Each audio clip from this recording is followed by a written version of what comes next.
What's up guys, Musi Gamer here, and today I'm bringing you another top 10 awesome video. The last top 10 video was actually a top 5 video of my favorite books that I've ever read so far, and now we're moving on to the top 10 movies that I've ever seen in my lifetime. So let's just jump right into it with number 10, Edward Scissorhands. Now I think this movie is pretty cool. It's got great acting, cool story, and it's basically just Frankenstein in the modern day. Think about it. A scientist creates a kind of monster thing. The monster thing is introduced to the world and the society, and they're like, ew, what is this monster? And then they push it away. But in this one, at first they like him a lot, but then they're like, ew, no, go away. And then he's, you know how it is. But like I said, great acting by Johnny Depp, usually pretty awesome stuff by him. He's not my favorite actor, but I'll give him credit where credit is due. He's pretty good. So now, to number 9. This one I was torn, and I decided, well, it's my list, I can do what I want. So number 9 actually has 3 movies that I couldn't choose which was better. But I wanted them all to be included on the list just because I want you guys to know the movies I love. And I felt like I would cheat them if I didn't include them. So number 9 includes Pink Floyd's The Wall, the movie, Casablanca, and Sling Blade. Now first with The Wall, that is a very trippy movie, very weird, abstract movie, but very interesting and very excellent music, like some of the best music you'll hear. Of course, it's Pink Floyd's The Wall. It's that album with movie behind it. Awesome imagery, awesome music, awesome everything. It's one of those super chill movies, you know? And Casablanca, also number 9. Of course, you can't go wrong with classic Casablanca. If you haven't seen this movie, it's a classic. Just like I just said, you need to see it. The only reason it's not higher is because I was kind of uninterested at parts. It wasn't really my type of story, but it was very good. It was very well acted. The story was still good, just not the typical story that I usually get into. But other than that, very awesome movie. And also number 9, Sling Blade. If you haven't seen this one is very, very interesting. Billy Bob Thornton, awesome acting, awesome directing. This is his magnum opus, Billy Bob Thornton, because he does the acting, the directing, he does everything in it, and he just does such a great job. It's an incredibly interesting story, awesome acting, and the story of Carl will live on in your hearts forever. So next we have number 8, which is 12 Angry Men. Now this is probably the most recent movie that I've seen on the list. I only seen this movie a few months ago and I was like, wow, that was a pretty awesome movie. Basically it's about a group of jurors, 12 men. You could call them angry if you want, the movie likes to. But it's them basically debating on the guilt or innocence of a young man. And the whole movie takes place in the one jury discussion room, whatever it's called. And it's just really interesting. I love those kind of movies where it's like the law, the judicial system, judge and jury and client, and boom, objection. I love those. And it's got an awesome actor in it. I can't remember his name, but he's the main guy, the Mr. Awesome guy, who's like, no, he could be innocent. I don't know his name. I don't know his name in the movie or his name in the actor. His name in the actor. His name in real life, that's what it is. But anyways, let's move on to number 7, which is Frankenstein, the classic! I'm referring to the 1931 Frankenstein, the one everybody loves and knows and hugs. We all know the story of Frankenstein. It is one of epic proportions, the classic monster story, and my personal favorite monster story. It is just filled with that awesome classic horror of the 30s, and just full of heart too. You could empathize with this monster, and it's just greatly acted, great story, great awesomeness. You want to high five the monster, give him hugs, give him love. It's great. So next, number 6, we go into comedy for this one with Liar Liar. That's right, the classic Jim Carrey, probably my favorite comedic actor in all time. And Liar Liar is again one of those judicial movies with the lawyer and the client and judge and jury and objection and basically this lawyer guy is a pathological liar. He's Jim Carrey. And then his son, who's like, oh, Dad, why do you lie so much? His son makes a birthday wish and he's like, Dad, I wish my dad couldn't lie anymore. And he blows out his candles and then his dad was like, I can't lie no more. And then it's funny. That description probably doesn't do it justice, but you should check it out because it is hilarious. One of my favorite Jim Carrey movies. Number 5 now, we have The Third Man. My favorite classic noir film ever. With the genius of Orson Welles in it, how can you go wrong? Like I said, it's a noir film.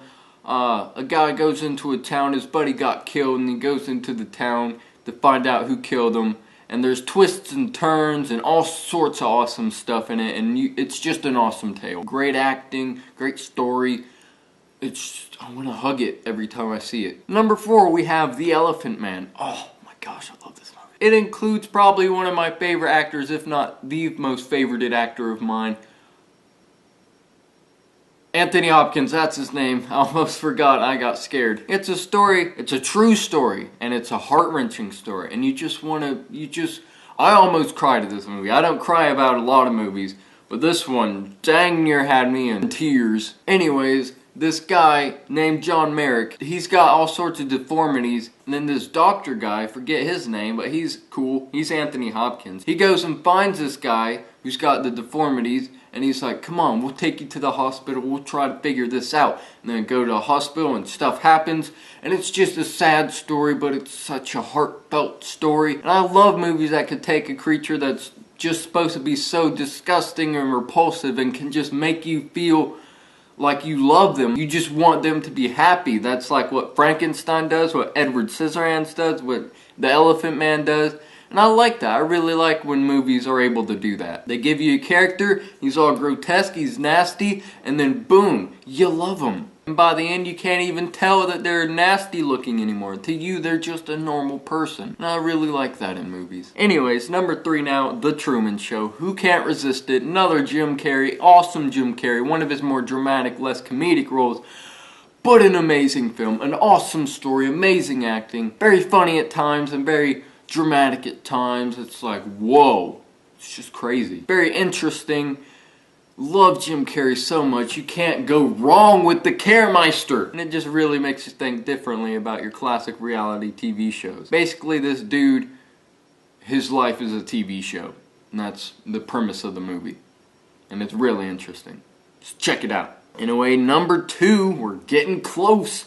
Number 2, another awesome, amazing Anthony Hopkins films. And one of the only horror films that I can genuinely say I love with a burning passion. Silence of the Lambs. This movie is incredible. It's the only horror movie I've actually been able to think, wow, this movie is perfect almost in every way. The acting is spectacular, the story is spectacular. It's a psychological horror, and I love those kind of horror movies where instead of just having jump scares and be like, oh, there's a ghost, it like makes you think like, oh my gosh, like it makes you paranoid, it makes you like terrified. It just gnaws at your brain, and then it's just gruesome imagery and just incredible. And the classic character of Hannibal Lecter, who can go wrong there? One of the best acted roles, probably dare I say, the best acted role in modern film history. And I just love that movie so much. Everything just fits together so perfectly. Jodie Foster and Anthony Hopkins, why can't I remember his name? But they both have such great chemistry in the movie, and it's just, it's a powerhouse of horror awesome. My favorite horror movie of all time, and just incredible. So now, number 1. What could it be, might you ask? What could it be?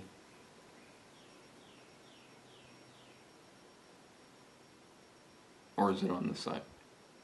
It's on one of the 2 sides, I don't know. Oh, that's post-production.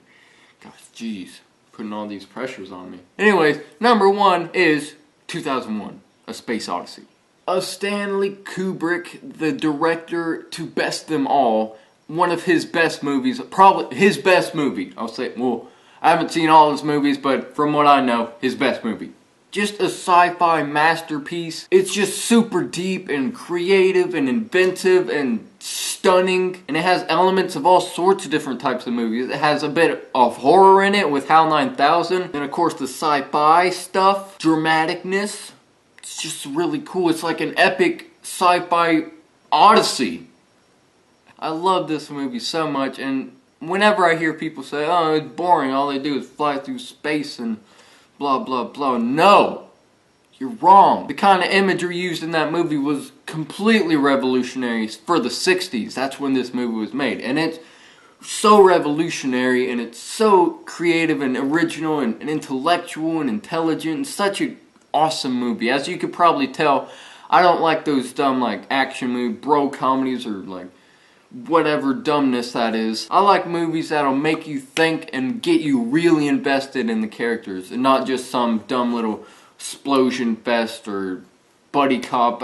Yeah, I don't enjoy those nearly as much as I enjoy a movie that can make you think, make you react, make you feel empathy and feel connections between the characters, and truly appreciate the story and the imagery and all that. And that is why I love all of these films so much. So, quick recap. Why don't we do that?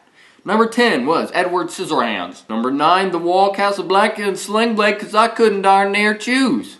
Number 8 was 12 Angry Men. Number 7, Frankenstein. Number 6, The Liar Liar. Number 5, The Third Man. Number 4, The Elephant Man. Number 3, The Truman Show. Number 2, Silence of the Lambs. And number 1, 2001: A Space Odyssey. That was my top 10 movies that I've seen so far. Who knows, maybe in 5 years, maybe in 10 years, maybe in 1 year, maybe tomorrow this list could be completely different. I'll see a completely new movies and be like, wow, these are crazy. There are a lot of movies I haven't seen yet. So of course, there's a lot more for me to see, for me to enjoy. And like I said, this could be a completely different list 10 years down the road. Anyways, I'm Musi Gamer, and I'll see you in the future. Goodbye now.